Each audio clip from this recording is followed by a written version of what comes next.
po. So before we start with the interview po, I'd like to thank both of you po for giving us the opportunity to sit down on an interview with you about domestic violence against women and children.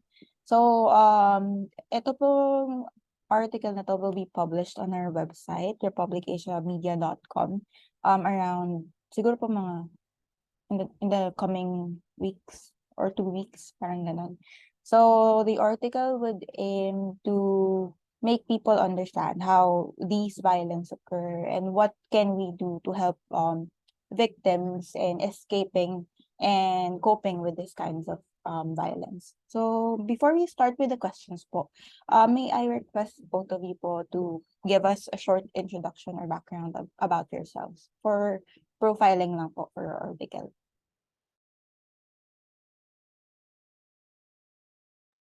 Okay, let me start. I am Dr. Angelo E. Base, and we are the founders and owners of BCIDP Law Group Philippines. We advocate the building of stronger marriage foundation, happier families, individuals, and businesses in the Philippines for the next generations. We have been in the industry since 2001.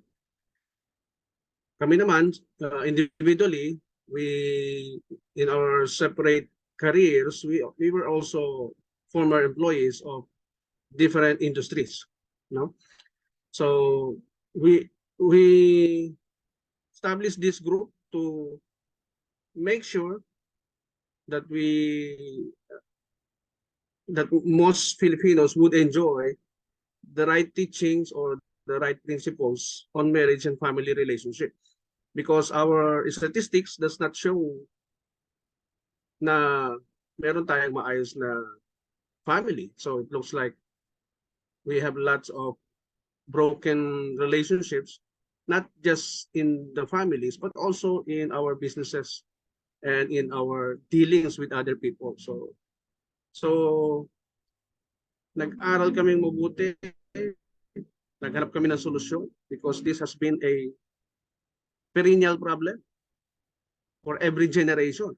Kaya nakakatuwa na kung kayo yung new generations, you have to know the truth, you have to learn the right principles para you don't mess up with your relationship just like others, no? Just like the past generations. Para hindi nyo rin ma-experience yung mga sufferings na dinadanas nila ngayon, no? Kaya let's set the record straight at ano ba talaga yung tamang dapat gawin ng bawat human being to enjoy a peaceful and prosperous life in this nation, no? So my wife will also introduce herself.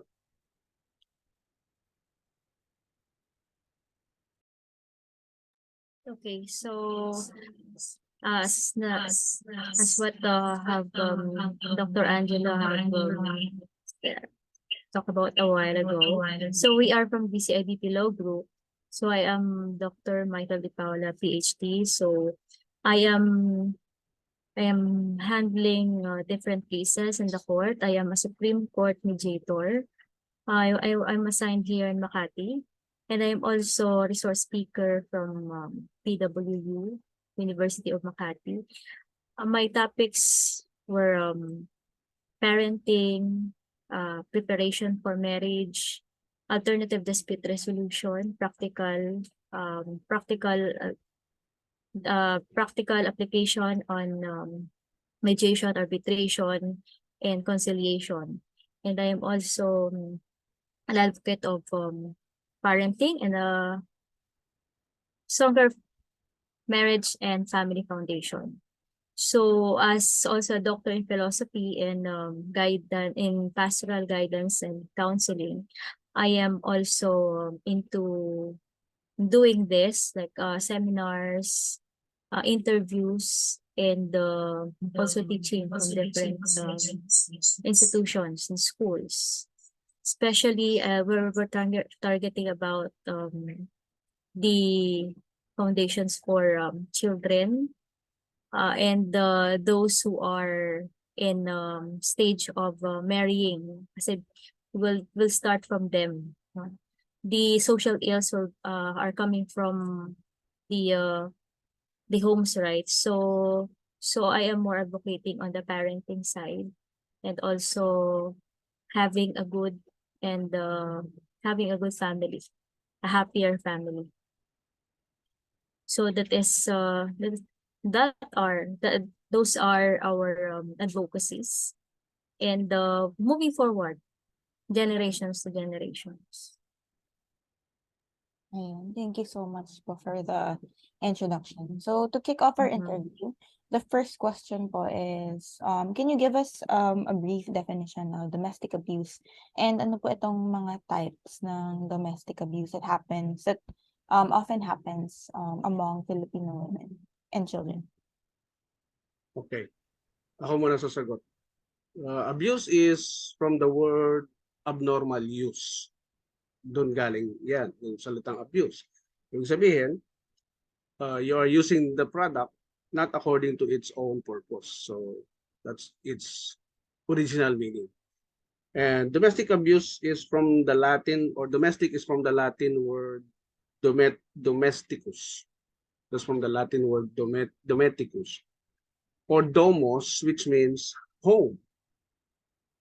And the types of physical abuse or types of abuse can be physical, can be sexual, can also be psychological or economic. Those are the four abuse that one can do to any member of the family. Yeah.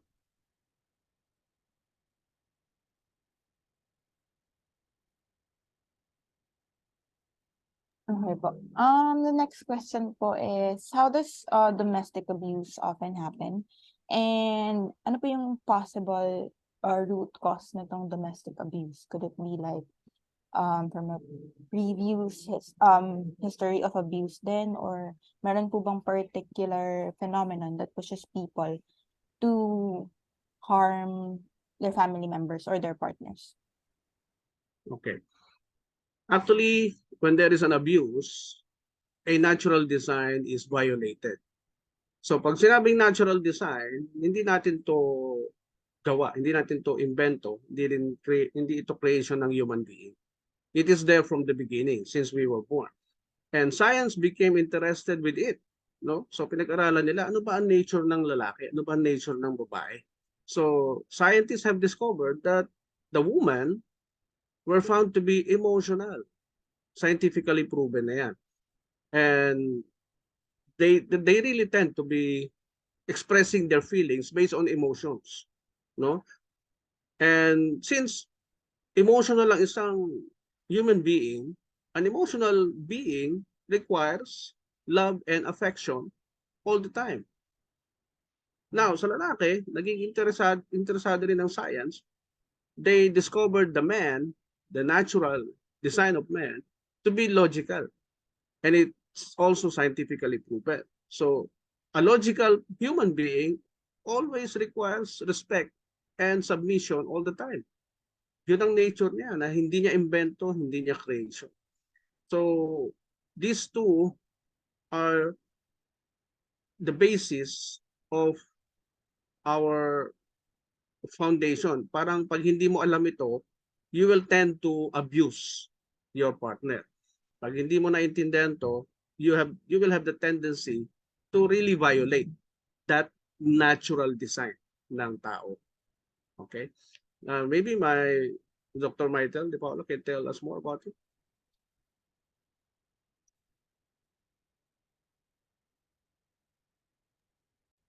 So usually the abuse happens.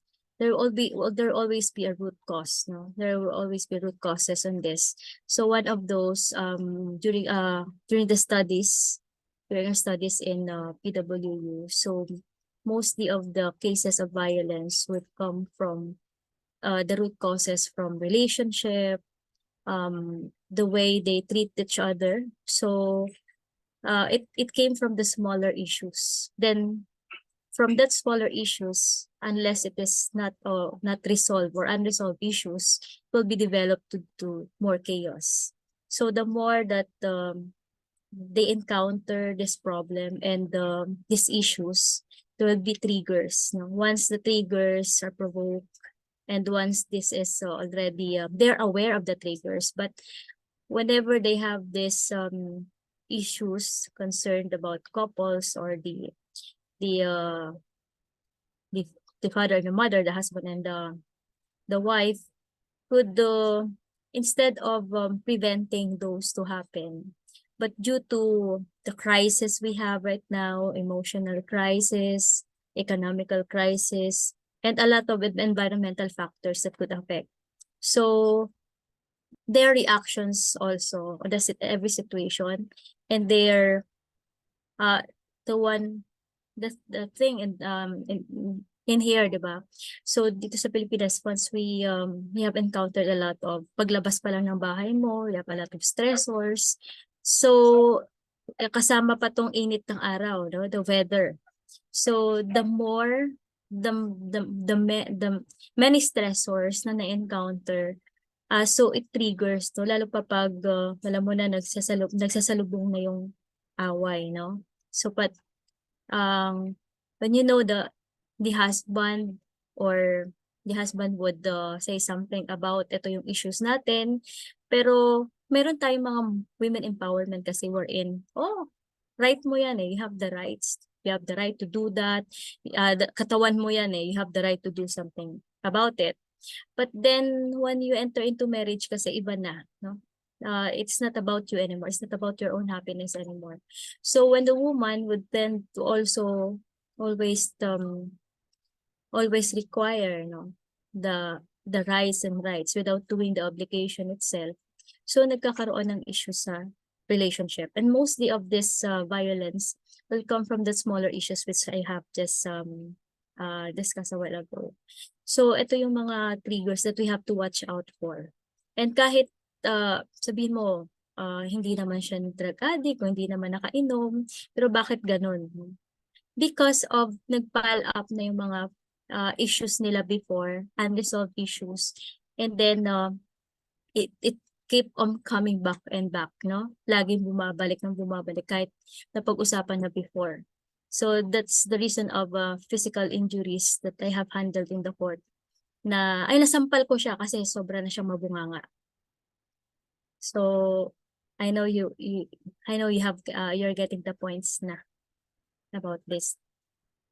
Ayun po, follow up ko lang po, no? Are there instances po na itong abuse na to is coming from a past history of abuse then, for instance? Yes, you're right. Could you Yeah, it could elaborate be. po on that point? Na parang if a child has been like physically abused during Yes. his childhood, na papasa po ba or na parang na-adopt niya po ba ito when Yes, exactly. So during our studies, no, sa development, so child development start from the early stage, no, yung first up to 8 years of their age. We have this is what we call the crisis from the Erik Erikson, wherein we have this different crisis na every level or stages we do experience. So whenever a child would experience some violence, yung pananakit sa loob ng bahay, and then he or she would think that it is just normal to hurt or harm someone. Would just, para sa kanya, normal naman nagsisigawan sa bahay eh. So lumaki na akong ganito, lumaki na ako na lagi nalang nag-aaway yung magulang ko sa harap ng kapagkainan. So they would have this thinking na it is normal. But some of those children naman na they get knowledge from school, teachers, marami they have friends or relatives naman na willing or nakakapag sinisita sila sa mga ganitong gawain nila, then that could stop from there. Pero pag they are in the environment wherein harassment, violence are everywhere, they would think that it is really normal for them. Then up to the point na teenagers, no, 12 years and up, before the teenage years nila, yung they would consider it they can balance na which is good, which is bad. Ito pala yung hindi dapat ginagawa. Now I know, no? Yun pala yung akala ko before, it's normal. Now pala, it's not. So, doon pa lang sila nagkakaroon ng realization. So, especially sa stage na you have this identity crisis, no? Pag before the puberty stage, wherein doon tinatanong nila sarili niya, who am I, no? And is this really the family that I have? Is this the life that I have? So, doon pa lang nagko-question yung kanilang identity. So, pag nagkaroon sila ng friends na BI or bad influence to them, mas more siya na nagiging worst. Pero if they encounter yung mga spiritual people, mga sa simbahan nila, sa church, Christian, or other na nakakatulong sa kanila, then do something that it still could still change. So pwede pa naman siya mabago. Hindi naman siya porket galing ka sa violenteng pamilya, lalaki ka ding violente, no. So may mga trigger, may mga factors din. So Papa Angelo could say more, could tell us more about that spirituality. Ako, lumaki ako in a violent environment sa Manila. And my father is also violent. So I grew up a battered child. I grew up as a battered child. Talagang lahat ng klaseng pananakit natanggap ko. And then nung maging tatay na ako, in the initial stages, talagang naging violent din ako sa mga anak ko. Pero when I started to be spiritual, natutunan ko masama pala yun, bawal pala yun, at hindi pala tama yun. Then, doon ko na-realize. So, dahan-dahan ako nag-manage ng aking emotions, dahan-dahan ako nag-manage ng aking sarili, at doon ko natutunan. Until one day, na hindi ko na sila mapitik. Hindi ko na rin sila masaktan. Laging may warning. Every time I would feel emotionally upset. So, sa mga tatay na galing sa violent environment or even nanay na galing sa environment na violent, talagang madadala nila yan hanggang pagtanda nila. Kung ignorante sila at hindi nila alam na tama, yung tama, hindi nila alam na mali pala yung ginagawa nila. Kaya until then, they will continue to be violent to their children kasi hindi nila alam. Kaya ang key talaga is for them to know it na hindi tama yan at masama yan. Knowledge is really the key. That's a really interesting insight po, no? So, parang it is really important for individuals to should be held responsible, no, in resolving their issues para hindi na siya mag-lead sa domestic abuse. Next Oo. question po yes po, may gusto po ba i-add, Dr. Angel?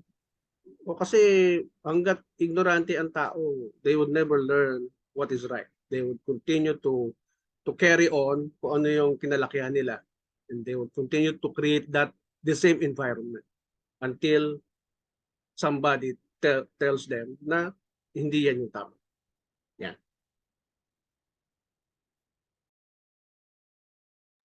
Thank you so much po for that. The next question po is, aside from the physical trauma that people, that the victims receive from their perpetrators or their abusers, ano po yung other effects ng domestic abuse sa victims nito?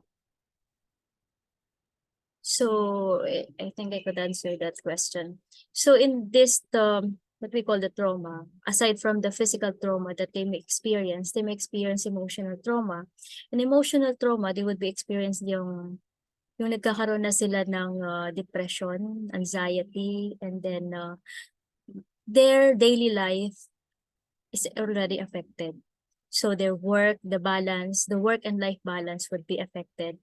And then they may also feel like they want to have isolation. That is what we call the social isolation, wherein they don't want to talk to anyone na. They don't want to be involved in any social parties, and they want to separate themselves from other people because of the trauma that they had. So they would think that I'll be involving myself to other people, baka masaktan lang din ako, or baka any people would do that to me also.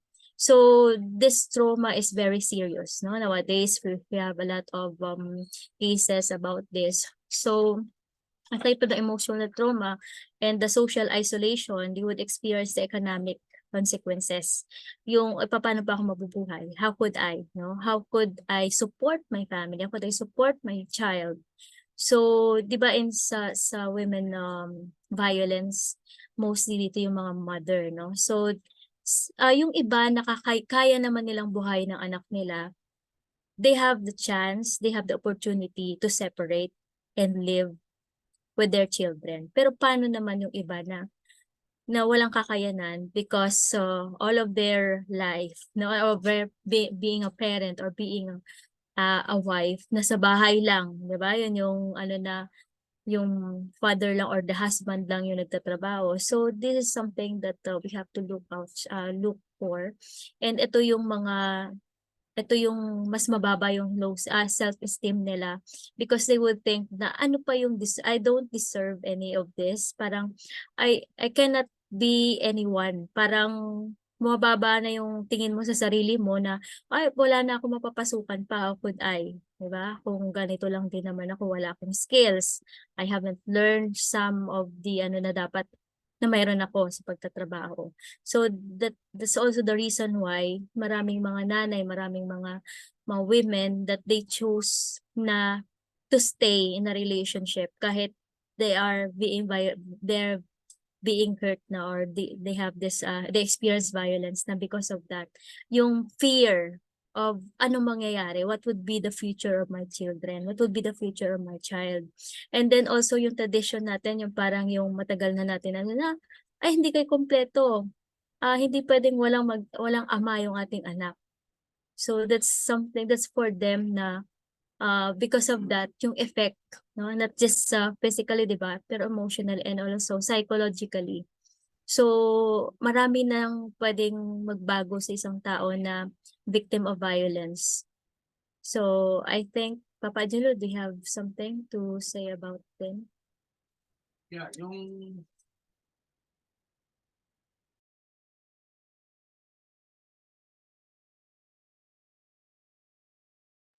Ayun po. Next question, wait lang po. Add ko lang din po, no, dito sa effects po ng domestic abuse.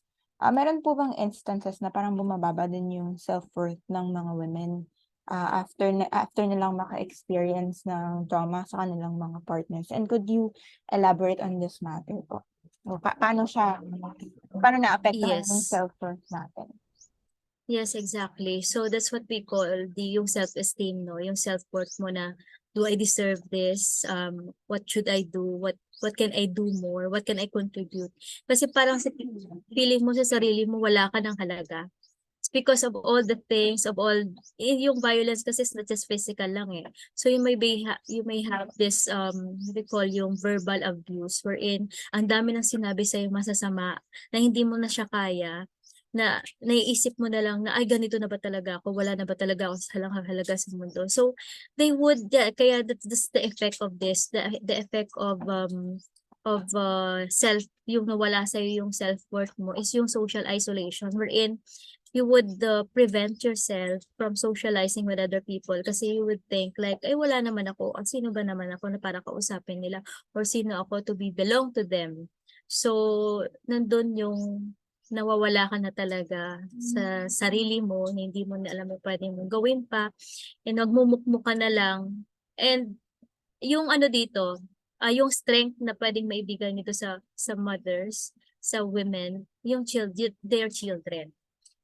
Doon sila bumabangon eh. If you would ask them na paano ka nakakapag-cope up nito? So yung sagot lang din nila because of may mga anak ako umaasa sa akin. My children needs me. So yun lang yung nagpapabigay pa sa kanila ng strength. Pero kung walang anak, doon yung pinakamaano doon, yung pinakamasakit doon. Pag wala silang pinanghahawakan sa buhay nila that na wala nang nangangailangan sa kanila. So that's something na medyo mahirap natin i-counter. So the effects is not only for the women, but of course for the children. Sila yung mas affected talaga at sila talaga yung victim dito, not as just the victims itself, no, but of course the children, kasi affected na lahat sa kanila, not just physically, emotionally, spiritually, tsaka yung psychologically, yung cognitive ng bata, kahit yung school activities nila, performance nila in school, bumababa po yan. And most of these children also would also be a victim of bullies. Sila din yung nagiging biktima. Papa Angelo, you have something? Did I answer your questions? Yes po, actually pati yung next question po na nasagot niyo na rin po. Kasi ang next question ko po sana is the implications of domestic violence on children who witness the said. Yes. I am now currently working on the research on the effects of bullies in children, and then also how would we going to parent bullies and victims. So in this one, I was partnered with school here in Palanan, Makati, and able for you to get surveys about that. But during the studies now, so mostly of the victims of bullies also are the victims of violence at home. Thank you So po. bullies are not just bullies. Mm. Yung iba, sila na rin yung naging victim. So from victim to bullies, nag-ano na ngayon eh. Opo. Nagiging cycle na siya ngayon. Ngayon, victim ka. And then the next, ikaw naman yung bully. Actually, may nabasa nga po akong article about victims transforming Yeah. into bullies. Parang, Yes, transform into bullies. parang naging coping mechanism po nila to protect Mm-mm. themselves din po, no? From being hurt Yes. again. Yeah. So baka po maputol yung Zoom meeting natin. So balik na lang din po kayo ulit sa same link para ma-connect po ulit tayo. Anyway po, may a-add po ba Joyce, kayo? Yes po. gusto mo sa Zoom namin, tuloy-tuloy yun, hindi siya mapuputol. Ay, okay lang naman po, Dr. Angelo, kasi nagre-record din po kasi ako, baka hindi po ako makapag-record. Mare-record din ba namin to? Pwede na, alam ko po pwede multiple recordings. Pero, Permission needed. I think we can get a copy from you also. Ayan po, inalaw ko po kayo to record. Okay. So 5 minutes, 5:55 minutes. So I think nasa number 5 questions na tayo. Number 5 question. How po, kasi can victims escape? yes po, kasi nasagot na din po ni Dr. Michael yung bakit sila nagsistay. So ayun po. Paano po? Meron pa ako ibang sagot diyan. Sige po. How can victims escape the said violence? Number 1, complain to your husband. Paalam mo sa husband mo na ikaw ay nagsasuffer sa kanyang ginagawa. Not to Tulfo, hindi sa TV, hindi sa barangay. Siya yung unang-unang dapat makaalam na merong nangyayari sa iyo hindi maganda sa sarili mo as a woman. Okay? Hindi rin sa friends. Huwag kang tatakbo sa mga kaibigan mo dahil magiging instrument nila yan to be used against you pag kayo naman dalawang magkaibigan na nag-aaway. Pwede kang sabihan ng friends mo na kaya pala hindi natutuwa yung husband mo sa'yo kasi ganyan ugali mo. Diba? That can be used against you. Kaya huwag kukonsulta sa mga kaibigan. Kanino kukonsulta? Sa mga professional. Because they don't judge. Hindi ka nila kilala personally. They don't judge. They focus on your problem and they give solutions objectively. Okay? That's number 2. Seek professional help. Number 3, seek parents' help if they are qualified or non-biased. Kung ang parents mo ay may tamang mentality at ang pinapayo sa inyo is to preserving the institution, which is the marriage, then nasa tamang pag-iisip yung inyong magulang. They are qualified to give you the right counsel at hindi kakampihan yung offender, no? Hindi kakampihan yung anak nilang abusado, hindi kakampihan yung anak nilang walang silbi, no? Yeah, if they are telling you the right counseling that leans towards the preservation of the family or the marriage and the welfare of the children, tama yung mentality ng parents na kinukuha na mo ng counseling. Hindi sila biased. Okay? And also watch out for triggers. So kung ano yung mga nakikita mong nagiging cause ng galit niya before, dapat kabisado mo na yon. dapat hindi ka nagpo-provoke. Okay? Do not provoke him to anger para huwag mo sabayan kasi pag inisip mo talaga na may karapatan ka rin, ilalaban mo rin yung sa'yo no? As a woman. So, hindi mag-work yung ganyang strategy. So, you should watch out for those triggers and do not engage in a war with your husband. Kaya talagang violence ang kauwian if you engage in a war. Yeah. So, tama-tama 3 minutes remaining na lang. Joyce. Oo nga po, Dr. Angela. And thank you po for those 5 points. So, ulitin ko lang po kung tama po yung note ko. 1 po is let your husband know or let him be aware of the problem and then consult professionals for help. And then 6, seek parents' help if they are qualified or non-biased. Watch for triggers and then don't engage in a war with your partner.